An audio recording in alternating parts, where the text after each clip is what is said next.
Le week-end prochain, c'est la nuit des musées un peu partout en France avec des ouvertures nocturnes. Et justement, un nouveau lieu vient d'ouvrir ses portes à Paris.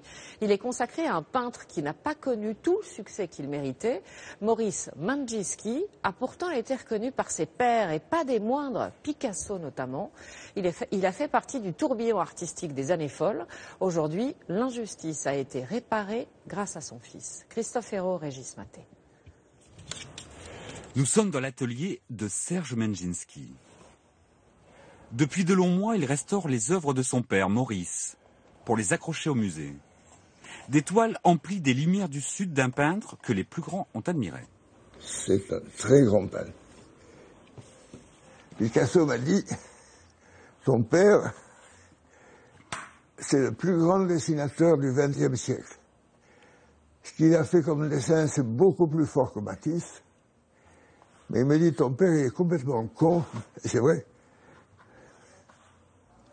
Mon père avait horreur de la foule, avait horreur des gens, du monde de la peinture.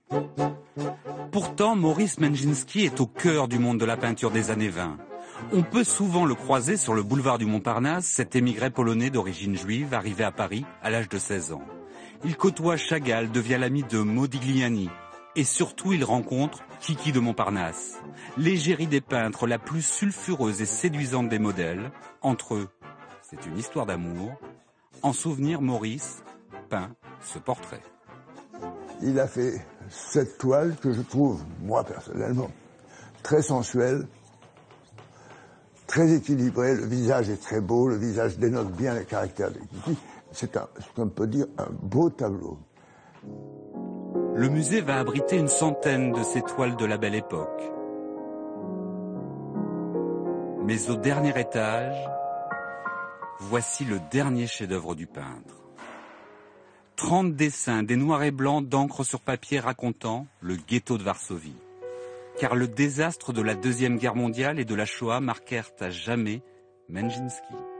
Son fils, lors de l'accrochage, replonge 75 ans en arrière. Ah, ça m'embalade. Vous ne pouvez pas vous imaginer, regardez, j'ai la chair de poule. Parce que c'est trop plein de souvenirs.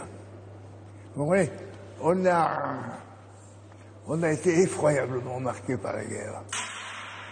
J'ai perdu mon frère qui a été fusillé, ma mère a fait 50 camps, mes grands-pères maternels ont été exterminés tous les deux, les frères, les sœurs de mon père ont été exterminés. Ça a été très dur.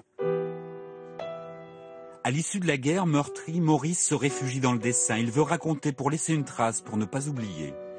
Dernier dessin, cette jeune femme au regard plein de bonté.